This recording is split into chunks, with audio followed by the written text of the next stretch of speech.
Hi நண்பர்களே, எங்கள் channel centre ஷானாவுக்கு மீண்டும் வரவேற்கிறோம். உங்கள் துணை. என் பெயர் அனஸ். நீங்கள் பார்க்கிறீர்கள் சீரிஸ் 21 பாஸ் பார்ஷூர் வீடியோக்கள் மற்றும் சீரிஸ் 21.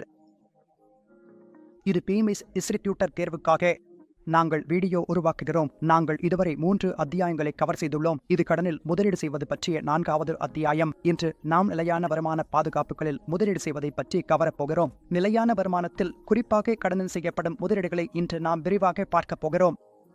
வாங்க இன்று இந்த அத்தியாயத்தில் நாம் எந்தெந்த தலைப்புகளை கவரப் போகிறோம் என்று பார்ப்போம். இந்த அத்தியாயத்தை படித்த பிறகு நீங்கள் நிலையான வருமான பாதுகாப்புகளின் அடிப்படை பண்புகள், அதன் கூறுகள், ஆண்டு விலைக்கும் மற்ற மாற்று அளவீடுகளான வாய்டிஎம், கூப்பன் ஈடு, நடப்பு ஈடு, வட்டி விகிதம் மற்றும் அபாயம் ஆகியவற்றுக்கிடையிலான தொடர்பை புரிந்து கொள்ள வேண்டும். நாம் பாண்டுகளின் கால அளவை டியூரேஷன் பற்றியும் பார்க்கப் போகிறோம். கால அளவு டியூரேஷன் என்றால் என்ன என்பதை நாமும் புரிந்து கொள்வோம். அப்படியென்றால் வாருங்கள் பிஎம்எஸ் டிஸ்ட்ரிபியூட்டர் தேர்வுக்கான சீரிஸ் 21 இன் 4வது அத்தியாயமான நிலையான வருமான பாதுகாப்புகளில் முதலீடு என்பதை தொடங்குவோம். பாருங்கள், எப்போது நாம் முதலீடு பற்றி பேசுகிறோமோ அப்போது என்ன நடக்கிறது? வழக்கமாக முதலீட்டாளர்களுக்கு அதிக உற்சாகம் இருக்காது நாம் நிலையான வருமானம், பாதுகாப்புகள் அல்லது பாண்டுகள் பற்றி பேசும்போது. ஆனால் பொதுவாக முதலீட்டாளர்கள் என்ன செய்கிறார்கள் என்றால் அவர்கள் கவனம் எப்போதும் ஈக்விட்டி முதலீட்டை இருக்கும். ஆனால் இது ஒரு வினோதம், ஏனெனில் ஒரு தரவை உங்களுடன் பகிர விரும்புகிறேன். உலகளவில் பாண்டுகளின் மொத்த மதிப்பு ஈக்விட்டியின் மொத்த மதிப்பை விட அதிகமாக உள்ளது.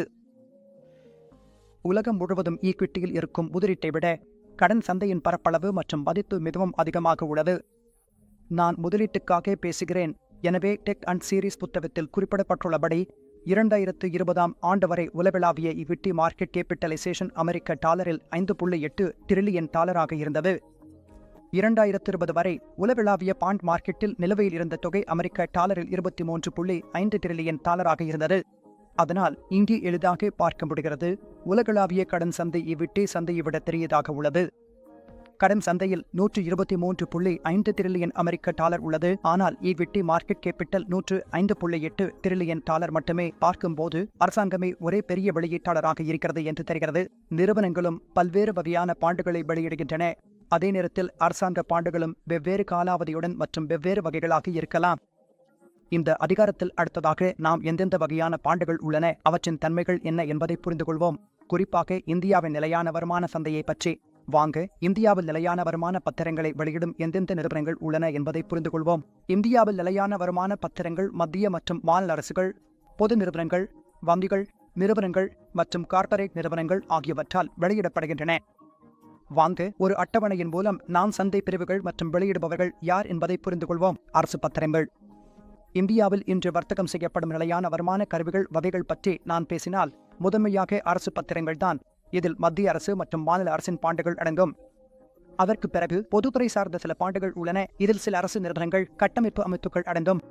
அந்த இடத்தில் பொதுத்துறை நிறுவனங்களும் அடங்கும். மேலும் தனியார் துறையில் உள்ள பாண்டுகள், அதாவது தனியார் துறையில் உள்ள கடன் கருவிகள் அல்லது நிலையான வருமான பத்திரங்கள். நிலையான வருமான கருவிகள் என்று சொன்னால் அங்கு கார்ப்பரேட் நிறுவனங்கள் அடங்கும். கார்ப்பரேட் நிறுவனங்கள் தான் கடன் பத்திரங்கள் அல்லது பாண்டுகளை வெளியிடுகின்றன. பணம் திரட்டுவதற்காக வங்கிகளும் இதில் சேர்கின்றன. அந்த இடத்தில் வங்கிகளும் எங்காவது தங்கள் பாண்டுகளை வெளியிடுகின்றன. நிலையான வருமான கருவிகளை அவர்கள் வெளியிடுகிறார்கள். மேலும் ரிசர்வ் வங்கி போன்ற நிதி நிறுவனங்களும் இதில் அடங்கும். இதுதான் உங்கள் நிலையான வருமான பத்திரங்களின் வகைகள். அவை எந்த சந்தை பிரிவிலிருந்து வெளியிடப்படுகின்றன, யார் வெளியிடுகிறார்கள் என்பதை காட்டுகிறது. இப்போது நான் உங்களுக்கு சொல்ல விரும்புகிறேன், அரசு பத்திரங்கள் அல்லது பொதுவாக அழைக்கப்படுவது அது மிகப்பெரிய பிரிவாகும். இந்தியாவின் நிலையான வருமான சந்தையின் இந்தியாவில் அதிகமான முதலீடு உங்கள் அரசு பத்திரங்களில் தான் நடைபெறுகிறது. ஆனால் கார்ப்பரேட் பாண்ட் சந்தையும் சமீபத்திய ஆண்டுகளில் குறிப்பிடத்தக்க வளர்ச்சியை அடைந்துள்ளது. இந்தியாவில் கார்ப்பரேட் கடன் பிரைமரி மார்க்கெட் பற்றி பேசினால் அது அடிப்படையில் ஒரு தனியார் இடமாற்ற சந்தைதான். அங்கு பல கார்ப்பரேட் பாண்ட்கள் வெளியிடப்படுவது மிகவும் தனிப்பட்ட முறையில்தான் நடைபெறுகிறது. அந்த ஹோல்சேல் முதலீட்டாளர்களில், அதாவது வங்கிகள், நிதி நிறுவனங்கள், மியூச்சுவல் ஃபண்ட்கள், பெரிய கார்ப்பரேட்கள் மற்றும் பிற பெரிய முதலீட்டாளர்கள் உள்ளனர். அதனால்தான் இந்த நிலைமை ஒரு வகையில் கட்டுப்பாடாக இருக்கிறது. சில்லறை வர்த்தக பங்கேற்பு பத்திரச் சந்தைகளில் பெருநிறுவன சந்தை பாணியில் சில்லறை முதலீட்டின் பங்கு மிக குறைவு. நான் பேசினால் ரிட்டைல் முதலீட்டாளர்களின் பங்கு இன்னும் மிகவும் குறைவாகவே உள்ளது. பாண்டு மார்க்கெட்டை குறிப்பாக பற்றி நான் பேசினால் இது பெரும்பாலும் ஹோல்சேல் முதலீட்டாளர்களுக்கான தனியார் சந்தையாக உள்ளது. இதில் வங்கிகள், நிதி நிறுவனங்கள், மியூச்சுவல் ஃபண்ட்கள், பெரிய நிறுவனங்கள் மற்றும் மற்ற பெரிய முதலீட்டாளர்கள் மட்டுமே இதில் முதலீடு செய்ய விரும்புகிறார்கள். இப்போதும் ஒரு சிலரை முதலீட்டாளராக பார்த்தால் அவர்கள் எங்காவது பாண்டுகளில் அல்லது பாண்டு மார்க்கெட்டில் முதலீடு செய்ய விரும்புவதில்லை. இப்போது பாண்டுகள் என்றால் என்ன, அவற்றின் தன்மைகள் என்ன, பாண்டுகள் எப்படி நடந்து கொள்கின்றன, கூப்பன் விகிதம் என்றால் என்ன என்பதை எல்லாம் புரிந்து கொள்வோம்.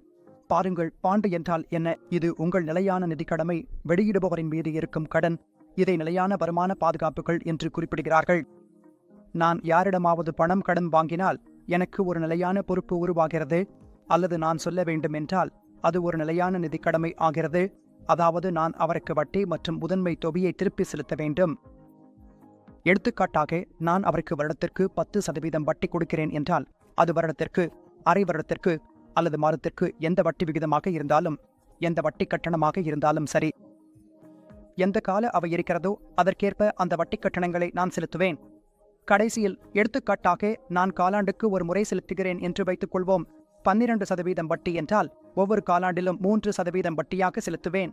4வது காலாண்டில் நான் முதன்மை தொகையும் அந்த 3% வட்டியும் சேர்த்து செலுத்துவேன். இந்த முறையில் உங்கள் கடன் குறைய ஆரம்பிக்கிறது. இந்த முறையில் பாண்ட் வேலை செய்கிறது. வாங்க, பாண்டின் பண்புகள் என்ன என்பதை புரிந்து கொள்வோம். முதலில் பாண்ட் வெளியீட்டாளர், அதாவது பாண்டை வெளியிட்டவர் யார் என்றால் அவர் பணம் பெற்றவர். அவர் ஒரு நிலையான வட்டி தொகையை வழங்குவார். அதனை நாம் கூப்பன் என்று அழைக்கிறோம். இந்த நிலையான வட்டி தொகையை யாருக்கு வழங்குவார் என்றால் பாண்டில் முதலீடு செய்தவருக்கு, அதாவது பணம் கொடுத்தவருக்கு வெளியீட்டாளர் அந்த தொகையை வழங்குவார். இது ஏற்கனவே பாண்டில் எழுதப்பட்டிருக்கும் மற்றும் இந்த கூப்பன் விகிதம், அதாவது நிலையான வட்டி தொகை, இது ஒருபோதும் மாற்றப்பட முடியாது. கூப்பன் விகிதம் பாண்டின் முழு காலத்திலும் எப்போதும் அதே போல இருக்கும். இதை நாம் மாற்ற முடியாது என்பதால் எந்த பாண்டும் எந்த ஒப்பந்தப்பட்ட விலையில் அந்த நிலையான வட்டி தொகையில் வெளியிடப்பட்டிருந்தாலும் கூப்பன் விகிதம் முழு காலத்திலும் அதே போலவே இருக்கும். இந்த கேள்வி வரலாம். இரண்டாவது பண்புக்கூறு என்னவென்றால் பாண்டுகள் நிர்ணயிக்கப்பட்ட தொகை முதன்மை தொகையை மெச்சூரிட்டி தேதியில் திருப்பி செலுத்தும் என்பதாகும்.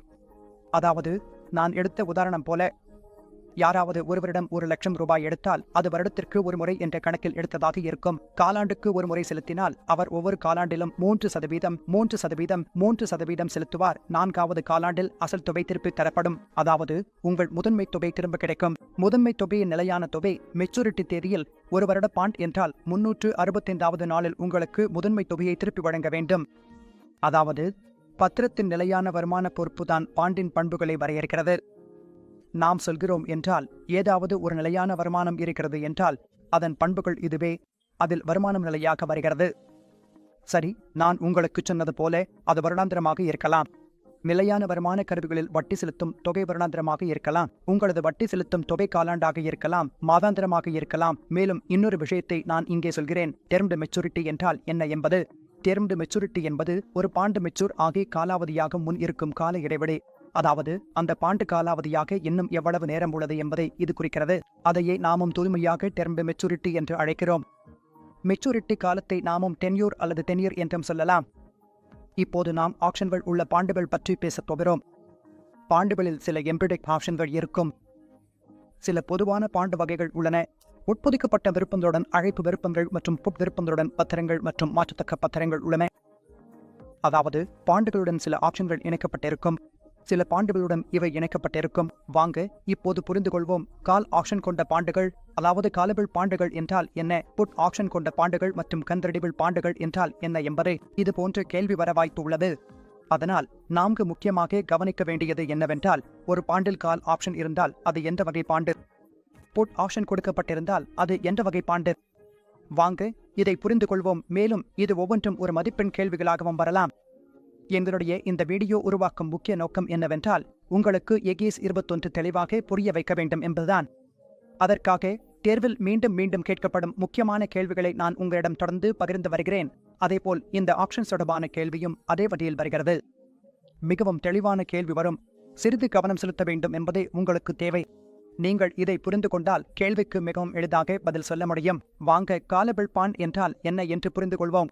பாருங்கள், காலபிள் பாண்ட் என்பது வெளியிடுபவருக்கு குறிப்பிட்ட முதிர்வு தேதிக்கு முன்பே பாண்டின் ஒரு பகுதியையோ முழுவதையோ மீட்டெடுக்க உரிமை அளிக்கிறது. உங்கள் பாண்ட் ஒரு ஆக்ஷனுடன் வந்திருந்தால், குறிப்பாக கால் ஆப்ஷன் உடன் வந்திருந்தால், அதில் ஏற்கனவே எழுதப்பட்டிருக்கும் ஆம் உங்களிடம் இந்த கால் ஆப்ஷன் உள்ளது என்று.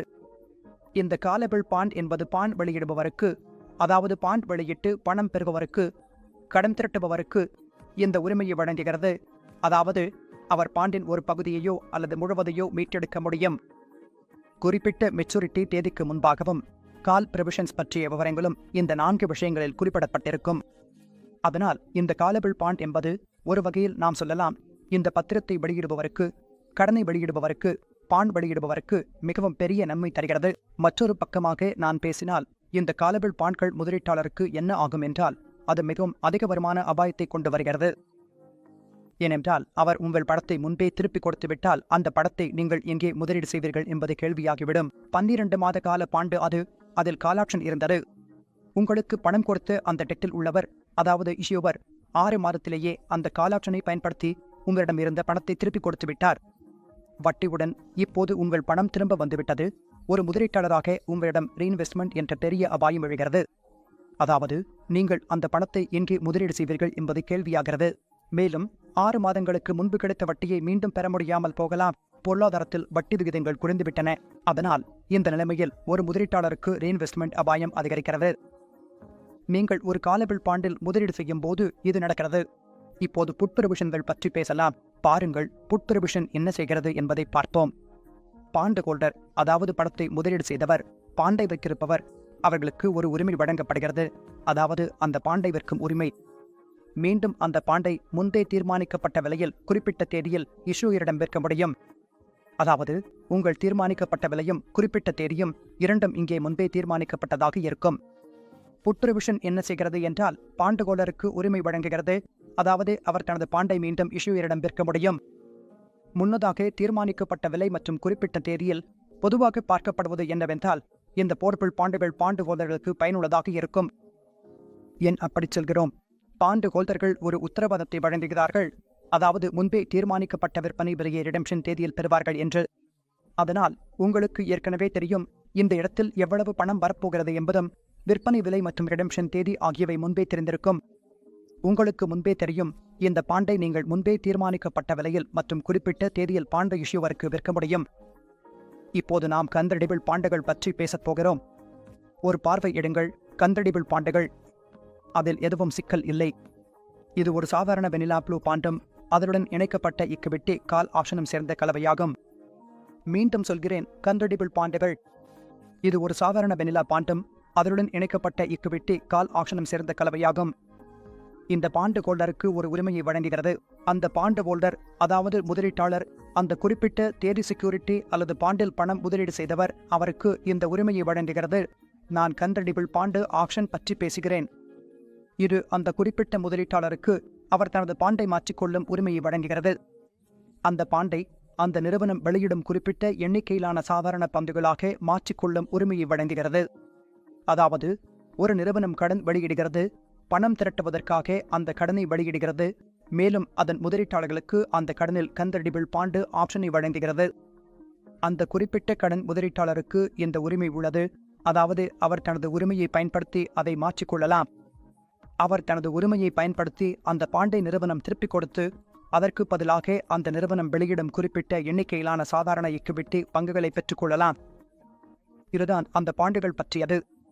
பாண்டுகளும் பாண்டுகளின் தன்மைகளும் மற்றும் வெவ்வேறு விருப்பங்களுடன் இப்போது பாண்டு பாதுகாப்பை நிர்ணயிக்கும் காரகங்களை பற்றி புரிந்து கொள்வோம். அதாவது எந்த பாண்டு பாதுகாப்பானது, எந்த பாண்டு பாதுகாப்பற்றது என்பதை நாம் எப்படி அறியலாம் என்பதை பார்க்கலாம். சில மதிப்பீடுகள் உள்ளன, அவற்றை பார்த்து நாம் இதை தெரிந்து கொள்ளலாம். இந்தியாவில் கிறிசில், ஈக்விட்டி போன்ற நிறுவனங்கள் நம்முடைய பாண்டுகளை மதிப்பீடு செய்கின்றன. மதிப்பீடு என்பது வேறு எதுவும் இல்லை, அது வெறும் தவறான செலுத்தும் அபாயத்தை மட்டும் காட்டுகிறது. கிரெடிட் ரிஸ்க் என்பது இந்த பாதுகாப்பில் எவ்வளவு அபாயம் உள்ளது என்பதை காட்டுகிறது. மிக உயர்ந்த தரமான பத்திரங்கள், அதாவது அடிப்படையில் மற்றும் நிதியளவில் மிகவும் வலுவான பெரிய நிறுவனங்களுக்கு அவற்றுக்கு AA++ போன்ற மதிப்பீடுகள் வழங்கப்படுகின்றன. அதேபோல் இந்திய அரசு மிகவும் பாதுகாப்பானதாக கருதப்படுவதால் அது எப்போதும் AA+ மதிப்பீட்டில் இருக்கிறது. ஏனெனில் அரசு தனது கடன் பொறுப்புகளில் ஒருபோதும் தவறவிடாது என்று கூறப்படுகிறது. கடன் பொறுப்புகளில் 2 விஷயங்கள் உள்ளன, மூலதனமும் வட்டியும் செலுத்துவது. அப்படியென்றால் பாண்டின் பாதுகாப்பை நாம் எப்படி பார்க்க முடியும் என்பதை புரிந்து கொள்வோம். ஒரு முதலீட்டாளராக பாண்டுகளின் பாதுகாப்பு உங்களுக்கு ஏன் இவ்வளவு முக்கியம் என்றால், பொருளாதாரத்தில் எந்த ஒரு கருவியும் அபாயம் இல்லாமல் இருக்க முடியாது. அபாயம் எல்லா நிதி தயாரிப்புகளிலும் உள்ளது. இது நீங்கள் புரிந்து கொள்ள வேண்டிய விஷயம். நீங்கள் எவ்வளவு அபாயம் உள்ளது, எங்கே அபாயம் உள்ளது மற்றும் அதை எப்படி நிர்வகிக்கலாம் என்பதை அறிந்திருக்க வேண்டும். வாங்க புரிந்து கொள்வோம். பாருங்கள், நீண்டகால கருவிகளுக்கான மதிப்பீடு பற்றி நாம் பேசப் போகிறோம். ஒரு வருடத்திற்கு மேலான மதிப்பீடு கொண்டவற்றில் முதலில் AAA மதிப்பீடு பற்றி பேசுவோம். இந்த மதிப்பீடுகள் கருத்தில் கொள்ளப்படுகின்றன. இவை மிகவும் பாதுகாப்பானவை என்று கருதப்படுகின்றன, குறிப்பாக நிதி கடமைகளை நேரத்தோடு நிறைவேற்றும் விஷயத்தில். மேலும் இதில் மிகவும் குறைந்த கடன் அபாயம் எப்போதும் இருக்கும். நான் ஏற்கனவே சொன்னது போல AAA மதிப்பீடு எப்போதும் அரசு பத்திரங்களுக்கு அல்லது மிகப்பெரிய நிறுவனங்களுக்கு தான் வழங்கப்படுகிறது. நிதி ரீதியாகவும் அடிப்படையாகவும் வலுவான நிறுவனங்கள் கடன் வெளியிடும் போது அவர்கள் வட்டி மற்றும் முதன்மை தொகை செலுத்துவதில் ஒருபோதும் தவறாது என்று கருதப்படுகிறது. அதனால் இவை மிகவும் குறைந்த கடன் அபாயத்துடன் இருக்கும். எனவே AAAயில் உங்களுக்கு மிக குறைந்த கடன் அபாயம்தான் இருக்கும். இந்த மிக குறைந்த என்ற வார்த்தையை நீங்கள் நினைவில் வைத்துக் கொள்ள வேண்டும். இப்போது AA பற்றி பேசப் போகிறோம். இது நேரத்தோடு சேவைகள் மற்றும் நிதி பொறுப்புகளை நிறைவேற்றுவதில் உயர் பாதுகாப்பு அளிக்கிறது. நான் எப்போது பேசினாலும் நேரத்தோடு சேவைகள் மற்றும் நிதி பொறுப்புகள் என்றால் ஒரு நிறுவனம் தனது நிதி பொறுப்புகளை நேரத்தில் நிறைவேற்றியுள்ளது என்பதை குறிக்கும். அதாவது வட்டி மற்றும் முதன்மை தொகை செலுத்தல்கள் அவை அனைத்தும் நேரத்திலேயே செலுத்தப்பட்டுள்ளன. எந்தவிதமான தாமதமும் செய்யப்படவில்லை. மேலும் இது இரட்டை வகை கருவிகள் ஆகும். அவை குறைந்த அளவு கடன் அபாயத்தை கொண்டுள்ளன. அதனால் இங்கு நாம் மிக குறைந்தது என்று சொல்ல மாட்டோம். AA வரம்பில் வந்தால் நாம் குறைந்த கடன் அபாயம் பற்றி பேசுவோம். இப்போது ஒரு கிரெடிட் ரேட்டிங்கை பற்றி பார்க்கலாம். எந்த நீண்டகால கடன் கருவிக்கு என்ற மதிப்பீடு உள்ளது, அதில் எவ்வளவு கடன் அபாயம் உள்ளது என்பதை புரிந்து கொள்வோம். இந்த வரம்பில் உள்ள கருவிகள் நிதி கடமைகளை நேரத்தோடு நிறைவேற்றுவதற்கான போதுமான பாதுகாப்பு அளவை கொண்டதாக கருதப்படுகின்றன. இவற்றின் பாதுகாப்பு அளவு போதுமானதாகும், அதாவது போதுமான பாதுகாப்புடன் வருகின்றன. மேலும் இப்படிப்பட்ட கருவிகள் குறைந்த கடன் அபாயத்தை கொண்டுள்ளன. இப்போது இங்கே கொஞ்சம் கடன் அபாயம் வந்துவிடுகிறது. இந்த கருவியில் நேரடியாகவும் எளிமையாகவும் எழுதப்பட்டுள்ளது. இப்படிப்பட்ட கருவிகள் AAAயில் எந்த கடன் அபாயமும் கொண்டிருக்காது. நான் பேசினால் இவை செட் கருவிகள் மிதமான கடன் அபாயத்தை கொண்டிருக்கும். எனவே நேரடியாக அங்கே எழுதப்பட்டிருக்கும். ஆம், இங்கே உங்கள் அபாயம் ஆரம்பமாகும், ஆனால் அது மிதமான கடன் அபாயமாகவே இருக்கும் என்பதை அங்கே பார்க்கலாம். இப்போது AA பாருங்கள். இந்த மதிப்பீடுகளுடன் கூடிய வட்டி மிதமான தவறுதலின் அபாயம் கொண்டதாக கருதப்படுகிறது, குறிப்பாக நிதி கடமைகளை நேரத்தோடு நிறைவேற்றுவதில். சரி, இங்கே இப்போது 50 நிலைமை ஏற்பட்டுவிட்டது என்று கருதப்படுகிறது. இங்கே நீங்கள் கொஞ்சம் கவனமாக இருக்க வேண்டும். நீங்கள் AAAயின் கீழே சென்றால் கூட அபாயமும் தவறுதலாகும் வாய்ப்புகள் மிதமானதாக இருக்கும். இங்கே 50 தான். இப்போது பற்றி பேசலாம். பாருங்கள், மிகவும் எளிய சொற்களில் கருவி கட்டணம். கிரெடிட் ரேட்டிங் என்பது நேரத்தை பொறுத்தவரை அதிக தவறுதலின் அபாயம் உள்ளது என்று கருதப்படுகிறது.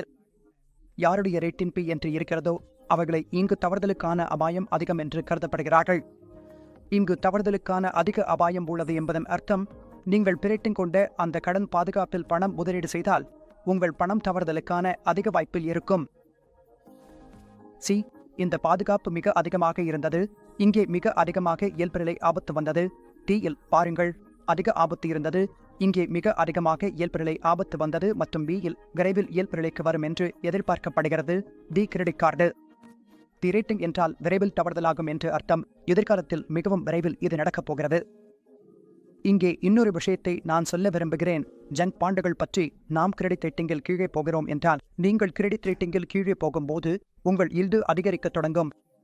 ஏனென்றால் அதை நாம் ஜங்க் பாண்டு என்று அழைக்கிறோம். நீங்கள் கிரெடிட் ரேட்டிங்கில் கீழே போகும்போது BBB இவை அனைத்தும் உங்கள் முதலீட்டாளர்களுக்கு ஜான் பாண்டை விட அதிக வட்டியை தரும்.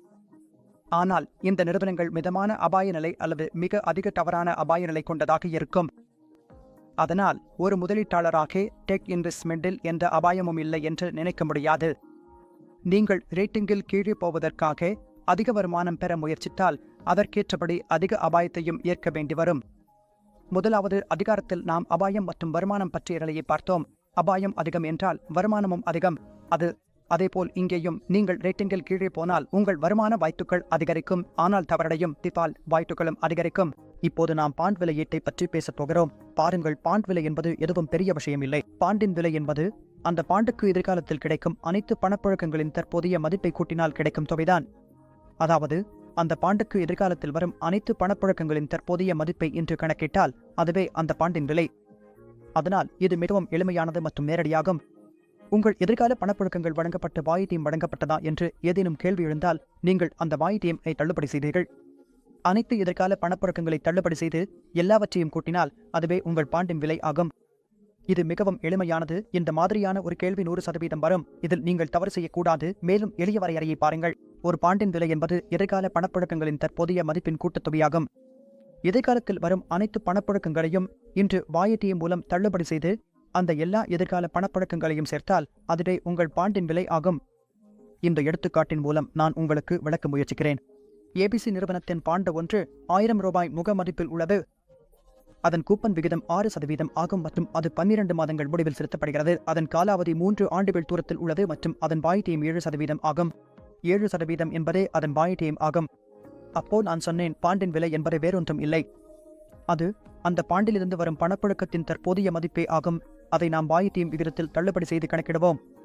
பாருங்க, இப்போ டைம் பீரியட் பார்த்தா 1 வருடம் கழித்து வரும் பணப்புழக்கம் 60 ரூபாய் ஆகும். 2 வருடம் கழித்தும் 60 ரூபாய் தான் வரும். ஏனெனில் கூப்பன் விகிதம் 6% ஆகஸ்ட் இருக்கிறது. இது ஒருபோதும் மாறாது. 3வது வருடம் எனக்கு 1060 ரூபாய் கிடைக்கும். 1, 2, 3 ஆண்டுகள் இந்த பணப்புழக்கங்களின் தொடர்ச்சி எனக்கு கிடைக்கப் போகிறது. இப்போ இந்த பணப்புழக்கங்களின் தற்போதைய மதிப்பை பார்க்கலாம். 1 வருடம் கழித்து எனக்கு 60 ரூபாய் கிடைக்கும் என்றால் அதற்கான இன்றைய மதிப்பு என்ன? அது என்னவென்று பார்க்க நான் அதை வாயிட்டியம் விகிதத்தில் தள்ளுபடி செய்யப் போகிறேன். நான் இதை வாயிட்டியம் விகிதத்தில் தள்ளுபடி செய்தால் எனக்கு இன்று 56 ரூபாய் கிடைக்கும். 2 வருடங்கள் கழித்து கிடைக்கும் 60 ரூபாய் பணப்புழக்கத்திற்கு இன்றைய மதிப்பு 52 ரூபாய் ஆகும். மேலும் 3 வருடங்கள் கழித்து கிடைக்கும் 1.60க்கு இன்றைய மதிப்பை கணக்கிட்டால் அது 865 ரூபாய் ஆகும். இந்த பணப்புழக்கங்களின் தற்போதைய மதிப்புகளின் கூட்டுத்தொகை 973 ரூபாய். இதுதான் எனது தற்போதைய பாண்டு விலை கொடுக்கப்பட்ட இந்த மாதிரியான கேள்வி வந்தாலும் நாம் எதுவும் பயப்பட வேண்டியதில்லை. அதே மாதிரியாக இந்த கேள்வியை நாம் செய்து வர வேண்டும். இப்போது சில பாண்டையில் அளவீடுகள் உள்ளன. வாங்க பாண்டையில் அளவீடுகள் என்ன என்பதை புரிந்து கொள்வோம். முதலில் கூப்பன் ஈல்ட் பற்றி பேசலாம். கூப்பன் ஈல்ட் என்றால் என்ன? இது கூப்பன் கட்டணம் அதன் முக மதிப்பில் சதவீதமாக இருக்கும். எளிமையாக ஒரு கேள்வி வந்தால் கூப்பன் ஈல்டை கணக்கிடச் சொன்னால் நீங்கள் கூப்பன் கட்டணத்தை முக மதிப்புடன் பெருக்க வேண்டும். நினைவில் வையுங்கள், சூத்திரம் கூப்பன் கட்டணத்தை முக மதிப்புடன் பெருக்க வேண்டும். கேள்வியை பாருங்கள். கூப்பன் 8.24 என்று வருகிறது. முக மதிப்பு 100 ரூபாய். மார்க்கெட் மதிப்பு 103. இந்த கூப்பன் ஈல்டு முக மதிப்பால் வகுக்கப்படும் கூப்பன் கட்டணம்தான். எளிமையாக 8.24 100 ஆல் வகுக்க வேண்டும். அதாவது 8.24% தான் இதற்கான பதில். இதே கரண்ட் ஈல்டை நீங்கள் கணக்கிடச் சொன்னால் பாண்டின் கரண்ட் ஈல்டு என்றால் அதில் உங்கள் மார்க்கெட் மதிப்பு கீழே வகுத்தலில் வரும். இப்போது 8.24 503 ஆல் வகுக்க வேண்டும். அது 8% ஆகும். அதாவது கரண்ட் ஈல்டில் நாம் மார்க்கெட் மதிப்பை வகுத்தலில் வைத்து கணக்கிடுவோம். அதே கணக்கில் 8% தான் கரண்ட் ஈல்டு மற்றும் கூப்பன் ஈல்டு பற்றி பேசினால் அது 8.24%. அதனால் இந்த கேள்வியில் இரண்டிலும் குழப்பம் வரக்கூடாது. ஒவ்வொரு மதிப்பெண் கேள்வியும் உங்களுக்கு தோன்றலாம். இப்போது நாம் ஏல்டு டு மெச்சூரிட்டி என்றால் என்ன என்று புரிந்து கொள்வோம். முதிர்ச்சிக்கு மகசூல் பார்க்கவும். இப்போதுதான் நான் உங்களுக்கு சொன்னேன், அது ஒரு தள்ளுபடி விகிதம். இது பாண்டிலிருந்து வரும் எதிர்கால பணப்பழக்கங்களின் தற்போதைய மதிப்பை அதன் தற்போதைய சந்தை விலைக்கு சமமாக்குகிறது. உங்களுடைய தற்போதைய சந்தை விலை அது வாயிட்டியம் மூலம் கணக்கிடப்படுகிறது. உங்களுக்கு எந்த ஐயம் கொடுத்திருந்தாலும் உங்கள் எதிர்கால பணப்புழக்கங்களை நீங்கள் எடுப்பீர்கள் என்றால் அவற்றை நீங்கள் தள்ளுபடி செய்துவிடலாம். வாயிட்டியம் மூலம் உங்கள் பாண்டின் தற்போதைய மதிப்பு அல்லது தற்போதைய சந்தை விலையும் கிடைக்கும். முதிர்வு காலம் வரை பத்திரம் வைத்திருந்தால் அது எதிர்பார்க்கப்படும் வருமான விகிதமாகும். இது பாண்டை மெச்சூரிட்டி வரை வைத்திருந்தால் கிடைக்கும் எதிர்பார்க்கப்படும் வருமான விகிதம்தான்.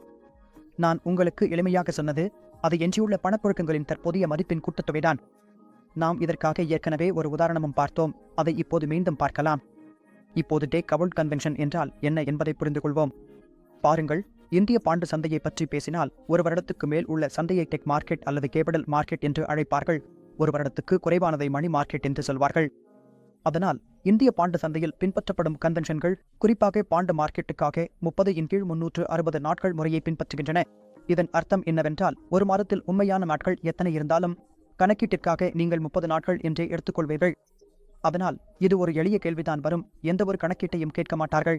உங்களுக்கு இதையும் கேட்கலாம், இந்திய பாண்டு சந்தையில் பின்பற்றப்படும் கன்வென்ஷன் இது என்று. அது 30/360 முறையாகும். ஆனால் மணி மார்க்கெட்டில் அது உண்மையான நாட்கள் 36 முறையாகும். அதாவது மணி மார்க்கெட் இன்ஸ்ட்ருமெண்ட்ஸ், உதாரணத்திற்கு ட்ரெஷரி பில்கள் மற்றும் மற்ற மணி மார்க்கெட் இன்ஸ்ட்ருமெண்ட்ஸ் சிடோட்டி போன்றவை, அவற்றின் மெச்சூரிட்டி 1 வருடத்திற்கும் குறைவாக இருந்தால் அந்த கேஸில் உண்மையான நாட்கள் 36 நாட்கள் முறையாகும். இப்போது மார்க்கெட்டில் வட்டி விகிதங்களும் பாண்ட் விலைகளும் இடையிலான தொடர்பை பற்றி பேசலாம். பாருங்கள், மார்க்கெட்டில் பாண்ட் விலைகளுக்கும் வட்டி விகிதங்களுக்கும் எதிர்மறை தொடர்பு உள்ளது. வட்டி விகிதங்கள் குறைந்தால் பாண்ட் விலை அதிகரிக்கும். வட்டி விகிதங்கள் அதிகரித்தால் பாண்ட் விலை குறையும். இந்த கருத்தை நாம் நினைவில் வைத்திருக்க வேண்டும். கேள்விகள் மீண்டும் மீண்டும் வரும். மேலும் இந்த கருத்தில் உங்களை அடிக்கடி சோதிப்பார்கள். எளிமையாக சொன்னால் சந்தை வட்டி விகிதம் அதிகரித்தால் பாண்ட் விலை குறையும். மாறாக சந்தை வட்டி விகிதம் குறைந்தால் பாண்ட் விலை அதிகரிக்கும். மற்றொரு வார்த்தையில் சொன்னால் பாண்டின் ஈல்டு என்பது அதன் விலைக்கு எதிர்மறை தொடர்புடையது. வாங்க ஈல்டு டு மெச்சூரிட்டி மற்றும் கூப்பன் விகிதம் ஆகியவற்றின் தொடர்பை புரிந்து கொள்வோம். இந்த 3 விஷயங்களையும் நீங்கள் கவனிக்க வேண்டும். பத்திரத்தின் சந்தை விலை முக மதிப்பை விட குறைவாக இருக்கும்போது பத்திரம் தள்ளுபடியில் விற்கப்படுகிறது. அதாவது பாண்டின் சந்தை விலை அதன் முக மதிப்பை விட குறைவாக இருக்கும்போது. உதாரணத்திற்கு, பாண்டின் முக மதிப்பு 1000 ரூபாயாக இருந்தால் மற்றும் சந்தை மதிப்பு, அதாவது தற்போதைய வாய்ட்டியம் மூலம் எதிர்கால பணப்புழக்கத்தை தள்ளுபடி செய்து கணக்கிட்ட மதிப்பு 970 ரூபாயாக வந்திருக்கிறது. இதன் அர்த்தம் பாண்ட் தள்ளுபடியில் விற்கப்படுகிறது மற்றும் உங்கள் வாய்ட்டியம் கூப்பன் ஈல்டை விட அதிகமாக இருக்கும். எடியும் கூப்பன் விகிதத்தை விட அதிகமாக இருக்கும் போதுதான் உங்கள் பாண்ட் மதிப்பு முக மதிப்பை விட குறைவாக கணக்கிடப்படும்.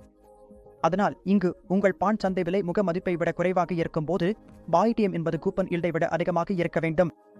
பாண்ட் சந்தை விலை முக மதிப்பை விட அதிகமாக இருக்கும்போது இப்போது உங்கள் சந்தை விலை அதிகமாகிவிட்டது. அதாவது உங்கள் பாண்ட் விலை 1000 ரூபாய் இருந்தது, ஆனால் சந்தை விலை அதிகரித்துவிட்டது. அது 1000 ரூபாய் 30 ஆகிவிட்டது என்றால் உங்கள் பாண்ட் பிரீமியத்தில் வர்த்தகம் செய்யப்படுகிறது. மேலும் உங்கள் வாய்ட்டியம் என்பது கூப்பன் ஈல்டை விட குறைவாக இருக்கும். அதாவது உங்கள் வாய்ட்டியம், அதாவது மெச்சூரிட்டி வருமானம் உங்கள் கூப்பன் ஈல்டை விட குறைவாக இருக்கும் இங்கு. மற்றும் பாண்ட் சந்தை விலை முக மதிப்புக்கு சமமாக இருந்தால் பாண்ட் சமநிலையில் இருக்கும். அதாவது வாய்ட்டியம் கூப்பன் ஈல்டுக்கு சமம். அப்போ உங்கள் வாய்ட்டியம் மற்றும் கூப்பன் ஈல்டு இரண்டும் ஒரே மாதிரியாக இருக்கும். இப்போது நாம வட்டி விகிதம் அபாயம் பற்றி பேசப் போகிறோம். அதாவது வட்டி விகித அபாயம் என்றால் என்ன? இது வரையறுக்கப்படுகிறது சந்தையிலும் பொருளாதாரத்திலும் வட்டி விகிதங்களில் ஏற்படும் மாற்றமாக. எப்போதும் வட்டி விகிதங்கள் எப்போதும் பணவீக்கம் மேலோ கீழோ ஆகும்போது ரிசர்வ் வங்கி வட்டி விகிதங்களை ஏதாவது மாற்றம் செய்ய வேண்டி வருகிறது. இது எப்படி செயலில் இருக்கும் தற்போதைய கடன் முதலீட்டாளர்கள் மற்றும் பாண்ட் வைத்திருப்பவர்களுக்கு பாதிப்பை ஏற்படுத்துகிறது என்பதை பார்க்கலாம். வாங்க இது என்ன நடக்கிறது என்று புரிந்து கொள்வோம். பாருங்கள், வட்டி விகிதம் குறைந்தால் பாண்ட் விலை உயரும். எளிமையான விஷயம். இன்று நான் உங்களுக்கு மிகவும் தெளிவான உதாரணம் மூலம் இதை விளக்கப் போகிறேன். உதாரணத்திற்கு, யாராவது ஒரு பாண்டை வைத்திருக்கிறார்கள் என்று நினைத்துக் கொள்ளுங்கள். அது அவர்களுக்கு 8% வட்டி தருகிறது. வருடத்திற்கு 8% வட்டி தருகிறது. ஆனால் சந்தையில் இப்போது வட்டி விகிதங்கள் அதிகரித்துவிட்டன. அதாவது இப்போது புதிய சந்தை வட்டி விகிதம் 9% ஆகிவிட்டது. அதனால் எந்த புதிய முதலீட்டாளரும் புதிய பாண்டில் முதலீடு செய்ய விரும்புவார்கள். அதாவது அவர்கள் 9% புதிய பாண்டை வாங்க விரும்புவார்கள். இதனால் உங்கள் பாண்டின் மதிப்பு குறைந்துவிடும். நீங்கள் அந்த பாண்டை சந்தையில் விற்க முயற்சித்தால் அது விற்கப்படாது. ஏனெனில் யார் உங்கள் 8% பாண்டை வாங்குவார்கள்? சந்தையில் புதிய பாண்டு 9% கிடைக்கிறது என்றால் எப்படி? அதனால் உங்கள் பாண்டின் மதிப்பு குறைந்துவிடும். நீங்கள் அதை 1000 ரூபாய்க்கு விற்க முயற்சித்தால் யாரும் வாங்க மாட்டார்கள். ஆனால் நீங்கள் அதை 970, 980 அல்லது 990 ரூபாய்க்கு கொடுக்க தயார் என்றால் வாங்க வாய்ப்பு இருக்கலாம். கொஞ்சம் தள்ளுபடி விலையில் உங்கள் பாண்டு விற்பனை ஆனால் அந்த முதலீட்டாளர் உங்கள் பாண்டில் முதலீடு செய்ய வாய்ப்பு இருக்கிறது. அப்படியென்றால் வட்டி விகிதம் உயர்ந்தவுடனே உங்கள் பாண்டின் விலை உடனே தள்ளுபடி விலையில் போய்விடும். அதேபோல் வட்டி விகிதம் குறைந்தால், ஃபார் எக்ஸாம்பிள், உங்கள் பாண்டு 8% வட்டியுடன் இருந்தது, ஆனால் புதிய பாண்டுகள் 7% வட்டியுடன் வெளியிடப்படுகின்றன. உங்கள் பாண்டின் மதிப்பு அதிகரித்துவிட்டது. எந்த முதலீட்டாளரும் மார்க்கெட்டில் வாங்கினால் அவருக்கு 7% தான் கிடைக்கும். ஆனால் அவர் உங்களிடம் வந்து 8% வட்டியுள்ள பாண்டை கேட்டால் நீங்கள் ஒரு புத்திசாலி முதலீட்டாளர் என்பதால் அதை அவருக்கு ஒரு நல்ல பிரீமியம் விலையில் கொடுப்பீர்கள். நீங்கள் அதை 1000 ரூபாய்க்கு கொடுக்க மாட்டீர்கள். 1030 ரூபாய்க்கு கொடுக்க விரும்புவீர்கள். இதுதான் இந்த கணக்கீடு எப்படி வேலை செய்கிறது என்பதை காட்டுகிறது. நான் உங்களுக்கு எடுத்துக்காட்டாக இந்த கணக்கீட்டை சொன்னேன். ஏனெனில் மார்க்கெட்டில் வட்டி விகிதம் குறைந்தால் உங்கள் பாண்டின் மதிப்பு அதிகரிக்கும். அதேபோல் மார்க்கெட்டில் வட்டி விகிதம் அதிகரித்தால் உங்கள் பாண்டின் மதிப்பு குறையும். இப்போது நாம் மெச்சூரிட்டி டியூரேஷனை பார்க்கலாம். டியூரேஷன் கணக்கிடுவது மிகவும் முக்கியமானது. எந்த முதலீட்டாளரும் பாண்டுகளில் முதலீடு செய்பவர்கள் பாண்டின் டியூரேஷனில் அதிக ஆர்வம் கொண்டிருப்பார்கள். அவர்கள் பார்க்க வேண்டியது அந்த பாண்டின் டியூரேஷன் எவ்வளவு மீதமுள்ளது என்பதையும். மெச்சூரிட்டி டியூரேஷன் அதை நமக்கு மிகவும் தெளிவாக கூறுகிறது. மெச்சூரிட்டி டியூரேஷன் என்றால் என்ன? நான் உங்களுக்கு சொல்லிக் கொள்கிறேன். இது பாண்டின் டியூரேஷனை கணக்கிடும் ஒரு மேம்பட்ட முறையாகும். நீங்கள் டியூரேஷனை கணக்கிட வேண்டுமென்றால் மெச்சூரிட்டி டியூரேஷனை விட சிறந்தது எதுவும் இல்லை. இது என்ன செய்கிறது என்றால் பாண்டின் கேஷ் ஃப்ளோவும் பாண்டின் விலையும் ஆகியவற்றை டியூரேஷன் கணக்கீட்டில் எடுத்துக்கொள்கிறது. உங்களுடைய பாண்டில் வரும் அனைத்து கேஷ் ஃப்ளோக்களும் பாண்டின் விலையும், இவை இரண்டையும் இந்த கணக்கீட்டில் பயன்படுத்துகிறது. மேலும் இது ஒரு வகையில் மிகவும் யதார்த்தமான அளவுகோலாகும் டியூரேஷனுக்காக சாதாரண மெச்சூரிட்டியுடன் ஒப்பிடும்போது. அப்படியென்றால் இந்த எடுத்துக்காட்டை நாம் புரிந்து கொள்வோம். நாம் எடுத்துக்கொண்ட அதே எடுத்துக்காட்டை உங்கள் மெச்சூரிட்டி டியூரேஷனை கணக்கிட பயன்படுத்தப் போகிறோம். அதே எடுத்துக்காட்டு 1000 ரூபாய் முகப்புத் தொகை கொண்ட பாண்ட் உள்ளது, 6% கூப்பன் உள்ளது மற்றும் 12 மாதங்கள் முடிவில் மெச்சூரிட்டி தேதி உள்ளது. இது தற்போதைய தேதியில் இருந்து 3 ஆண்டுகள் தள்ளி உள்ளது. பாண்டின் தற்போதைய வாய்ட்டியம் 7%. அப்படியென்றால் தற்போதைய வாய்ட்டியம் அடிப்படையில் முதலில் அதன் தற்போதைய விலையை நாம் கணக்கிடப் போகிறோம். அதற்கான கேஷ் ஃப்ளோஸ் இப்படி வந்தன. ஒரு வருடம் கழித்து 60 ரூபாய் கிடைத்தது. பின்னர் 2 வருடங்கள் கழித்து மீண்டும் 60 ரூபாய் கிடைத்தது. 3 வருடங்கள் கழித்து மீண்டும் 1060 ரூபாயாக, அதாவது வட்டி மற்றும் முதன்மை தொகை இரண்டும் திரும்ப வந்துவிட்டது. இப்போது நாம் கேஷ் ஃப்ளோவின் தற்போதைய மதிப்பை கணக்கிடினால் முதலில் 56 ரூபாய் கிடைத்தது. இரண்டாவது வருடத்தில் தற்போதைய மதிப்பு 42 ரூபாய் வந்தது. பிறகு மூன்றாவது வருடத்தில் 865 ரூபாய் கிடைக்கும். அதாவது அந்த வருடம் முடிந்ததும் நமக்கு கிடைக்கும் கேஷ் ஃப்ளோ.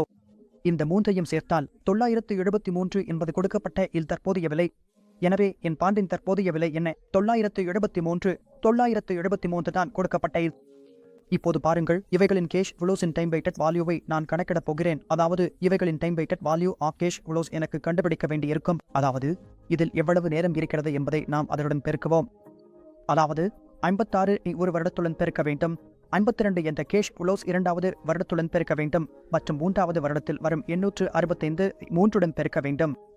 அப்படியானால் இந்த கணக்கீடு எல்லாம் சேர்த்து வரும் மதிப்பு 2756 ஆகும். எளிமையான முறையில் மேச்சூரிட்டி டியூரேஷன் என்பது எதிர்கால கேஷ் ஃப்ளோவின் தற்போதைய மதிப்புகளின் கூட்டுத்தொகையை தற்போதைய மார்க்கெட் விலையால் வகுக்க வேண்டும். அதாவது எதிர்கால கேஷ் ஃப்ளோவின் தற்போதைய மதிப்புகளின் கூட்டுத்தொகையை நேரத்துடன் பெருக்கி தற்போதைய பாண்டு விலையால் வகுக்க வேண்டும். 2756.71 ஐ 973 ஆல் வகுத்தால் அது 2.83 ஆண்டுகள் ஆகும். இப்போது இதன் மேச்சூரிட்டி டியூரேஷன் என்பது 2.83 ஆண்டுகள் என்று உள்ளது. அதாவது இந்த பாண்டில் நீங்கள் முதலீடு செய்ததை மீட்டெடுக்க இந்த 2.83 ஆண்டுகள் தேவைப்படும். இப்போது நான் மேச்சூரிட்டி டியூரேஷனின் முக்கிய அம்சம் வரை சொல்கிறேன். மேச்சூரிட்டி டியூரேஷன் என்பது பாண்டின் செலவினை மீட்டெடுக்க முழுமையாக எவ்வளவு நேரம் ஆகும் என்பதை காட்டுகிறது. உங்கள் முழு முதலீடு திரும்ப வர எவ்வளவு நேரம் மீதமுள்ளது என்பதை இது துல்லியமாக சொல்கிறது. கூப்பன் வழங்கும் பாண்டுகளின் மேச்சூரிட்டி டியூரேஷன் எப்போதும் அதன் முழு மேச்சூரிட்டி காலத்தை விட குறைவாக இருக்கும். கூப்பன் விகிதம் அதிகமாகவும் மேச்சூரிட்டிக்கு அருகில் இருந்தாலும் மேச்சூரிட்டி டியூரேஷன் குறைவாக இருக்கும். நீங்கள் அதிக வாய்டிஎம் yield to maturity பயன்படுத்தி டிஸ்கவுண்ட் செய்தால் உங்கள் மெச்சூரிட்டி டியூரேஷன் குறைவாக வரும். மேலும் கூப்பன் வழங்கும் அதிர்வெண் அதிகமாக இருந்தால் மெச்சூரிட்டி டியூரேஷன் குறைவாக இருக்கும். அதாவது உங்கள் கூப்பன் வழங்கும் அதிர்வெண் அதிகமாக இருந்தாலும் உங்கள் மெச்சூரிட்டி டியூரேஷன் குறைவாக வரும். மற்றொரு விஷயம் என்னவென்றால் ஜீரோ கூப்பன் பாண்டின் மெச்சூரிட்டி டியூரேஷன் அதன் மெச்சூரிட்டியுடன் சமமாக இருக்கும், ஏனெனில் அதில் கேஷ் ஃப்ளோ இல்லாததால். அதனால் இதை அதிகமாக மனப்பாடம் செய்ய வேண்டிய அவசியமில்லை. நீங்கள் இந்த கருத்தை புரிந்து கொண்டால் மட்டும் போதும். நீங்கள் தேர்வை மிகவும் நன்றாக தாண்ட முடியும். மேலும் டியூரேஷன் மற்றும் மெச்சூரிட்டி டியூரேஷன் என்றால் என்ன என்பதை தெளிவாக விளக்க முடியும். அப்படியென்றால் நண்பர்களே, இதுதான் ஃபிக்ஸ்டு இன்கம் செக்யூரிட்டிஸ் பற்றியெல்லாம். எனக்கு நம்பிக்கை இருக்கிறது இந்த அத்தியாயம் உங்களுக்கு நன்றாக புரிந்திருக்கும். மேலும் ஃபிக்ஸ்டு இன்கம் செக்யூரிட்டிஸில் உங்களுக்கு முக்கியமாக கருத்தை புரிந்து கொள்ள வேண்டும். உங்களுக்கு விலையை கணக்கிட தெரிந்திருக்க வேண்டும். மேலும் பொருளாதாரத்தில் பாண்ட் விலைகளுடன் உள்ள தொடர்பை தெரிந்திருக்க வேண்டும். ஒரு வீடியோவை பார்த்தாலே நீங்கள் பெரும்பாலும் புரிந்து கொள்ள முடியும். மேலும் நான் இடையில் சொன்ன ஒரு 2 கேள்விகளை நீங்கள் பார்த்து தேர்வை எளிதாக கடக்க முடியும். இந்த அதிகாரத்தில் குறைந்தது 4 அல்லது 5 கேள்விகள் வரக்கூடும் என்று எதிர்பார்க்கப்படுகிறது. மேலும் இந்த வீடியோவில் நான் குறிப்பிட்ட அனைத்து முக்கிய புள்ளிகளையும் பார்த்தாலே நீங்கள் இந்த 4வது அதிகாரத்தை மற்றும் அதில் உள்ள கேள்விகளை எளிதாக தெளிவுபடுத்த முடியும். இப்போது நாம் சில கேள்விகளை பார்க்கலாம். வாங்க சில கேள்விகளை பார்க்கலாம். முதல் கேள்வி, கூப்பன் yield என்பது கூப்பன் கட்டணத்தை முக மதிப்பின் சதவீதமாக கணக்கிடுவது. அங்கே நான் உங்களுக்கு தெளிவாக சொன்னேன், நீங்கள் கூப்பன் yield-ஐ கணக்கிட வேண்டும் என்றால் முக மதிப்பில் தான் கணக்கிட வேண்டும். ஏனெனில் கூப்பன் எப்போதும் முக மதிப்பில் தான் வழங்கப்படுகிறது மற்றும் கூப்பன் எப்போதும் நிலையானதாக இருக்கும். அதனால் கூப்பன் yield உங்கள் முக மதிப்பில் தான் வரும். கேள்வி எண் 2, பாண்டின் சந்தை விலை. பாண்டின் சந்தை விலையை கணக்கிட சொல்லப்பட்டுள்ளது. முக மதிப்பு 1000 ரூபாய். இது வருடத்திற்கு 12% கூப்பன் வழங்குகிறது. மீதமுள்ள காலம் 5 ஆண்டுகள் மற்றும் இதற்கான வாய்டிஎம் 11% என்று கொடுக்கப்பட்டுள்ளது. அவர்கள் 30/360 நாட்கள் கணக்கீட்டு முறையை பயன்படுத்தி ரவுண்ட் ஆஃப் செய்ய சொல்லியிருக்கிறார்கள். பாருங்கள், முதலில் நான் உங்களுக்கு சொன்னேன், தற்போதைய சந்தை விலையில் உள்ள பாண்டின் மதிப்பு என்பது எதிர்கால பணப்புழக்கத்தின் தற்போதைய மதிப்பின் கூட்டுத்தொகைதான். நாம் எதிர்கால பணப்புழக்கத்தை கணக்கிடப் போகிறோம். இப்போது பாருங்கள், இதில் 12% கூப்பன் கிடைக்கிறது. அதாவது 12%. அப்படியானால் ஒரு வருடம் கழித்து நமக்கு எவ்வளவு கிடைக்கும்? 120 ரூபாய். இரண்டாவது வருடம் முடிந்ததும் மற்றும் அதன் பிறகு ஒவ்வொரு வருடமும் 120 ரூபாய் கிடைக்கும். 5வது வருடம் நமக்கு 1120 ரூபாய் கிடைக்கும். அதாவது 12,000 நம்முடைய முதன்மை தொகை நமக்கு திரும்ப கிடைக்கும். இப்போது இந்த எதிர்கால பணப்புழக்கங்களின் இன்றைய மதிப்பை தற்போதைய சந்தை விலையில் கணக்கிடினால் வாய்டிஎம் 11% என்று கொடுக்கப்பட்டுள்ளது. எனவே எனக்கு டிஸ்டவுடின் செய்ய 11% பயன்படுத்த வேண்டும். முதல் வருடம் ரோடோட் 12,000 மைனஸுக்கு மதிப்பு 106 ரூபாய் ஆகும். இரண்டாவது வருடம் 97 ரூபாய் ஆகும். மூன்றாவது வருடம் 87 ரூபாய் ஆகும். 4வது வருடம் 79 ரூபாய் ஆகும். மற்றும் 5வது வருடம் ரூடோட் 12,000 மைனஸுக்கு மதிப்பு 664 ரூபாய் ஆகும். நீங்கள் இதை மிகவும் எளிதாக நிதி கணிப்பான் பைனான்சியல் கால்குலேட்டர் மூலம் கணக்கிடலாம். மேலும் இந்த எதிர்கால பணப்புழக்கங்களை நீங்கள் சேர்த்தால் சரியான பதில் 1034 வரும் மற்றும் அருகிலுள்ள ரூபாயில் வட்டமிடப்பட்டால் பதில் 1038 ஆகும்.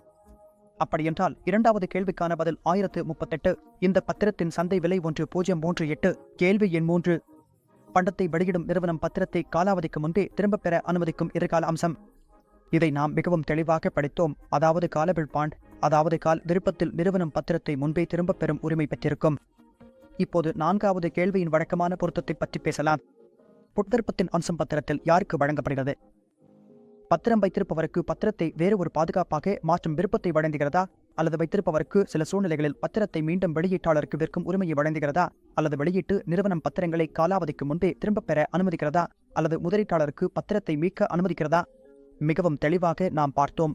உங்கள் புட் ஆப்ஷன்கள் என்பது வைத்திருப்பவருக்கு சில சூழ்நிலைகளில் தனது பத்திரத்தை வெளியீட்டாளருக்கு மீண்டும் விற்கும் உரிமையை வழங்குகிறது. கேள்வி எண் 2. உயர் கூப்பன் கொண்ட பத்திரங்கள் வட்டி விகிதத்தில் ஒரு குறிப்பிட்ட மாற்றத்திற்கு குறைந்த சதவீத விலை மாற்றத்தை காண்பிக்கும். நாம் புரிந்து கொண்டது போல் உயர் கூப்பன் கொண்ட பத்திரங்களில் சதவீத விலை மாற்றம் குறைவாக இருக்கும். ஆனால் பத்திரத்தில் கூப்பன் விகிதம் குறைவாக இருந்தால் வட்டி விகித மாற்றம் விலை மாற்றத்தில் அதிகமான தாக்கத்தை ஏற்படுத்தும். அதுதான் நண்பர்களே, இது எல்லாம் 4வது அதிகாரமான நிலையான வருமான பத்திரங்களில் முதலீடு செய்வது என்ற தலைப்பிலிருந்து எடுத்தது. நான் நம்புகிறேன் இந்த அதிகாரம் உங்களுக்கு பிடித்திருக்கும். மேலும் இதில் உள்ள 3 முக்கியமான சொற்களையும் நாம் இந்த அதிகாரத்தில் தொடர்ந்துள்ளோம். நீங்கள் அவற்றை நன்றாக படித்திருப்பீர்கள் என்று நம்புகிறேன். 8 மற்றும் நிலையான வருமான பத்திரங்களில் நமக்கு 2 விஷயங்களை மட்டும் நினைவில் வைத்திருக்க வேண்டும். முதலாவதாக, எதிர்கால பணப்புழக்கங்களின் கூட்டுத்தொகையான தற்போதைய பத்திரத்தின் விலையை கண்டுபிடிக்க வேண்டும். அதை தற்போதைய YTM-இல் செய்வோம். வட்டி விகிதங்களுக்கும் பத்திர விலைகளுக்கும் இடையிலான உறவை நாம் அறிந்து கொள்ள வேண்டும். பத்திரத்தின் விருப்பங்களையும் நாம் அறிந்து கொள்ள வேண்டும். பாண்டின் பண்புகள் நமக்கு தெரிந்திருக்க வேண்டும். மிகவும் எளிமையான முறையில் இந்த அத்தியாயத்தை நீங்கள் முடித்து செல்லலாம். 4 முதல் 5 கேள்விகள் இதில் நிச்சயமாக வரும். அவற்றுக்கு நீங்கள் மிகச்சிறப்பாக பதிலளிக்க முடியும். அப்படியென்றால் நண்பர்களே, இதுதான் 4வது அத்தியாயத்தில் இருந்து எல்லாம். நான் நம்புகிறேன் இந்த வீடியோ உங்களுக்கு பிடித்திருக்கும். மிகவும் நன்றி. நீங்கள் முதல் 3 வீடியோக்களையும் பார்த்திருக்க வேண்டும். 4வது வீடியோவும் கண்டிப்பாக பாருங்கள். இந்த வீடியோ உங்களுக்கு பிடித்திருந்தால் தயவுசெய்து லைக் செய்யவும், எங்கள் சேனலை சப்ஸ்கிரைப் செய்யவும், வீடியோவை பதிர்வதை மறக்காதீர்கள். மிக்க நன்றி.